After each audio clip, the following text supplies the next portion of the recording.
بہت شکریہ علی حیدر بھائی. سب سے پہلے تو بیت المقدس پہ 1 منٹ لوں گا میں آپ کا. میں تو یہ توقع کرتا ہوں کہ آج کل میں کوئی بھی کسی اور چیز پہ پروگرام نہ ہو، لیکن بہرحال ملک کی سیاست پہ تو بات ہونی ہے کیونکہ ہمارا ملک ہے.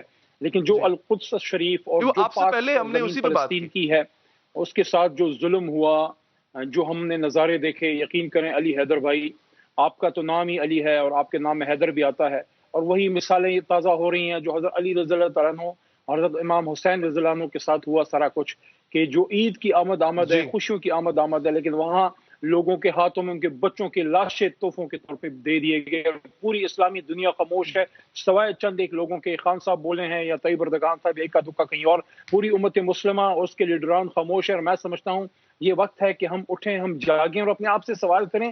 ہم جب یہ کہتے ہیں، کل میں نے ایک پروگرام میں التجا کی، میں نے ریکویسٹ کی کہ یونائٹڈ نیشنز ایکشن لے، فلانا ایکشن لے. کیسے ایکشن لے؟ وہ تو انہی کے پروردہ ہیں، انہی کے. یہ جو اسرائیل ہے کس کی شے پہ ناچ رہا ہے، کس کی شے پہ؟ اور کل جو ہم نے نظارہ دیکھا علی حیدر بھائی، یقین کریں یہ تو بالکل قیامت کی آمد نظر آتی ہے کہ اندر بیت المقدس جو ہے مسجد اقصی اندر جل رہا ہے اور باہر یہودی ناچ رہے ہیں، خوشیاں منا رہے ہیں. شرم آنی چاہیے. ہمارے تمام امت مسلمہ کے منہ پہ تھپڑ ہے کہ ہم اپنی جو ارض مقدس کی قبلہ اول کی حفاظت نہیں کر پا رہے.